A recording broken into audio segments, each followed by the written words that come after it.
दुर्गत होगी, उनकी यूं ही दुर्गत होगी। और जिनको वैश्या प्यारी होगी,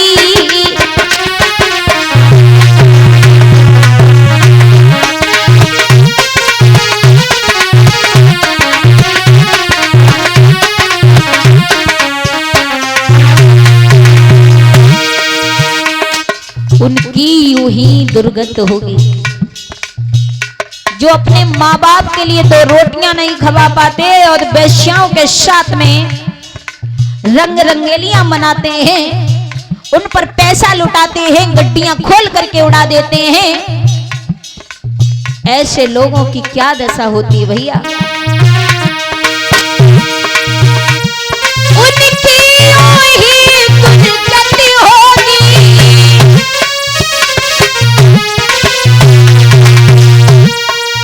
और जिनको वेश्या प्यारी होगी।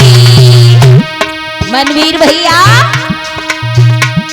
जो सगे बाप की सगी नहीं,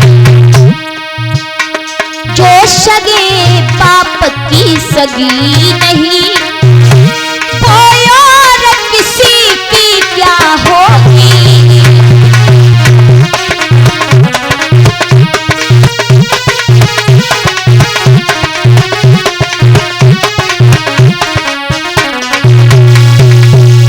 मेरे भैया, उनकी वही दुर्गत होगी जिनको वैश्या प्यारी होगी।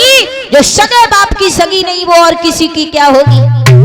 जिन माँ बाप ने जन्म दिया, पढ़ाया लिखाया, बड़ा किया, उनके नहीं हो पाए तो और किसी के क्या बन पाएंगे।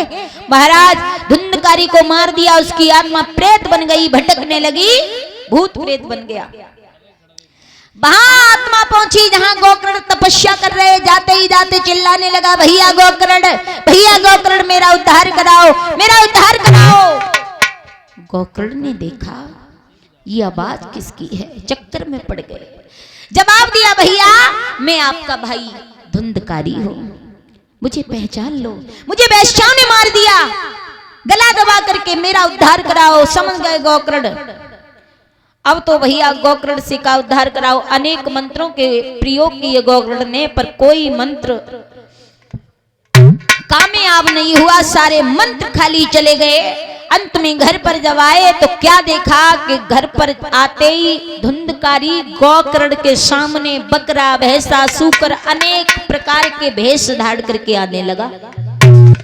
बोला, भैया मेरा उद्धार कराओ, उद्धार कराओ।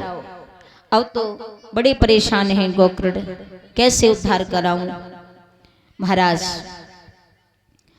श्री सूत जी बताते हैं कि हे ऋषियों, इसके बाद गोकर्ण ने अपने भैया का दुख देखा। भैया के उद्धार के लिए भगवान सूर्यदेव का ध्यान किया। सूर्यदेव का ध्यान जब किया तो सूर्यदेव भगवान प्रसन्न होकर के आए। कहा, बेटा आप क्या मांगना चाहते हो, मांग लो। तो कहा कि हे प्रभु, मैं ज्यादा कुछ नहीं, मेरे भाई को वेश्याओं ने मार दिया है, उसकी आत्मा प्रेत बन गई है, भटक रही है, बस उसके उद्धार के लिए कोई मुक्ति का द्वार बता दो प्रभु, जिससे उसका उद्धार हो पाए। जब इतनी बात सुनी तो सूर्यदेव भगवान ने बताया, बेटा गोकर्ण, अगर आप अपने भैया धुंधकारी का उद्धार कराना चाहते हो तो उसके उद्धार के लिए कोई और चीज नहीं है, वो है श्रीमद् भागवत कथा। 7 दिन बैठ करके तुम्हारा भैया अगर भगवान की कथा सुन लेगा तो अपने पापों से उद्धार हो जाएगा, उससे मुक्ति प्राप्त हो जाएगी। इतना कहकर के सूर्यदेव भगवान अंतर ध्यान हो गए। अब तो भैया ऐसा ही किया, गोकर्ण ने श्रीमद् भागवत कथा को प्रारंभ करवाया और सभी देवी देवताओं का आह्वान किया, गोकर्ण को बुलाया और श्रीमद् भागवत कथा प्रारंभ जब करवाई तो महाराज गोकर्ण भी आया। भगवान की कथा चलती है, लेकिन गोकर्ण इतना बड़ा पापी था, इतना बड़ा पापी था कि उसके लिए कहीं जगह ही नहीं थी पांडाल में, कहीं नहीं, आसपास भी जगह नहीं थी। भगवान की कथा सुन रहा था।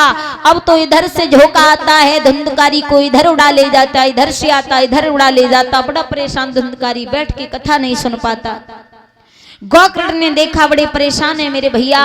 उसी समय क्या किया कि ये बैठ नहीं पाएंगे, प्रेतौनी में है, तो 7 गांठ का बांस लिया, 7 गांठ का बांस लेकर के और काली झंडी बांध करके उसमें स्थान दिया अपने भैया को और कहा इसी बांस में प्रवेश होकर के आप कथा सुनिए, आपका उद्धार होगा। उसी बांस में आज धुंधकारी को स्थान दिया। धुंधकारी ने बांस में स्थान ग्रहण किया और भगवान की कथा को सुनने लगा। तो महाराज बताया जाता है एक ही रोज की गाथा में एक गांठ बांस की टूट गई, या यूं कहिए इतने ही में पापों की गांठी छूट गई। महाराज एक प्रथम दिन की ही भागवत कथा चलते चलते उस बांस के गांठ टूट करके जमीन पर चटक करके गिर गई। सीधा सीधा उदाहरण दिखाई देता है कि धुंधकारी के पापों के गांठ खुल करके जमीन पर गिर गई हो पहले ही दिन की कथा में। इसी तरीका से 7 दिन की कथा को चलते चलते 7 गांठें जो बांस की थी चटक करके जमीन पर गिर गई, बीच में से बांस फट गया और धुंधकारी का उद्धार हुआ। सुंदर सा विमान स्वर्ग से आया, उस विमान पर धुंधकारी की आत्मा बैठ करके भगवान के लोक के लिए चली गई। इस तरीका से धुंधकारी का श्रीमद् भागवत कथा सुनने से उद्धार होता है। बोलिए श्रीमद् भागवत महापुराण की। अब इसके